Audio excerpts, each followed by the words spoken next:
Oh yeah, Sunday night I thought I'd do a poem.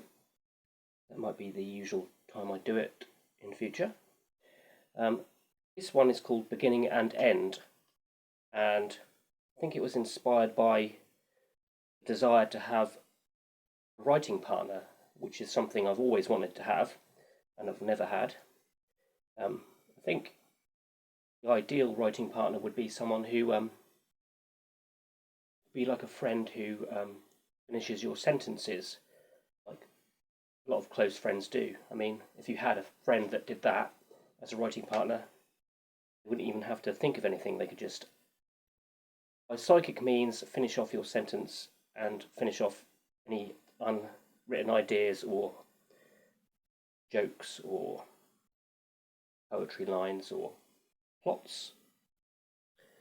Yeah, beginning and end even. Um, this was written in 2022, so quite an old poem. Um,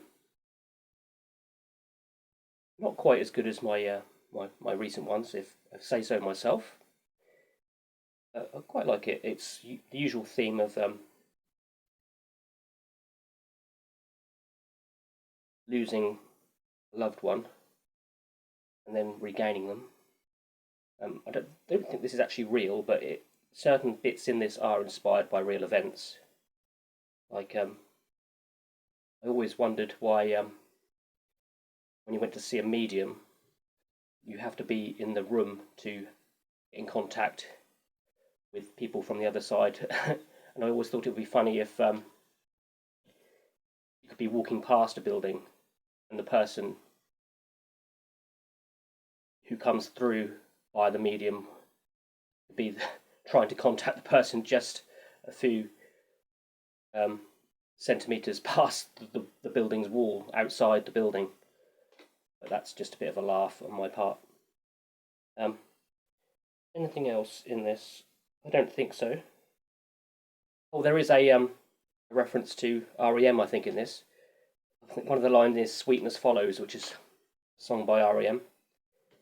Anyway, I'll try and read this. It's quite long, and it might be a bit difficult, but there you go. I'll give it a go. Beginning and end. I loved her, and she loved me. We'd write together to be free. I would start, the end she'd do, until a poem was there for you. That was how we'd write our stuff. It made us happy, could never get enough.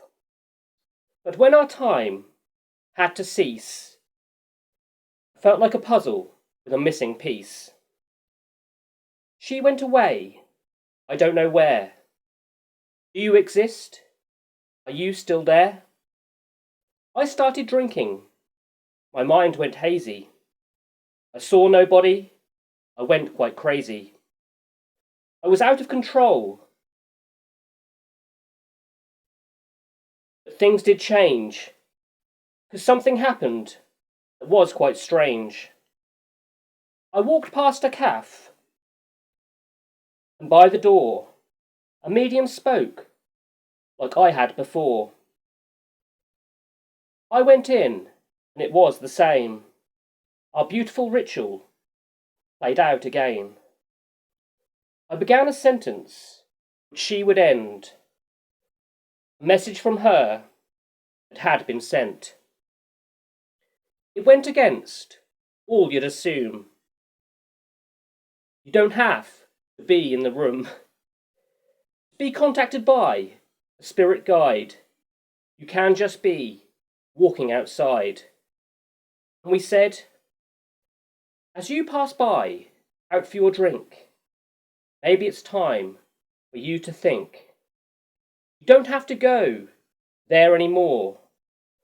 That's not your purpose, what you are here for. There is no need to drown your sorrows. Save yourself with words, and sweetness follows. Leave your spirit world far behind, and when the time comes, meet me in mine. I'm waiting for you, so please no more cries. I'll be right here in the tear-filled skies. It was meant to be. My true loved one. We're now here together. Our poem is done. There you go. Couple of pauses there, because I couldn't quite see what was written on the page. And a few stumbles, but there you go. Have a lovely evening.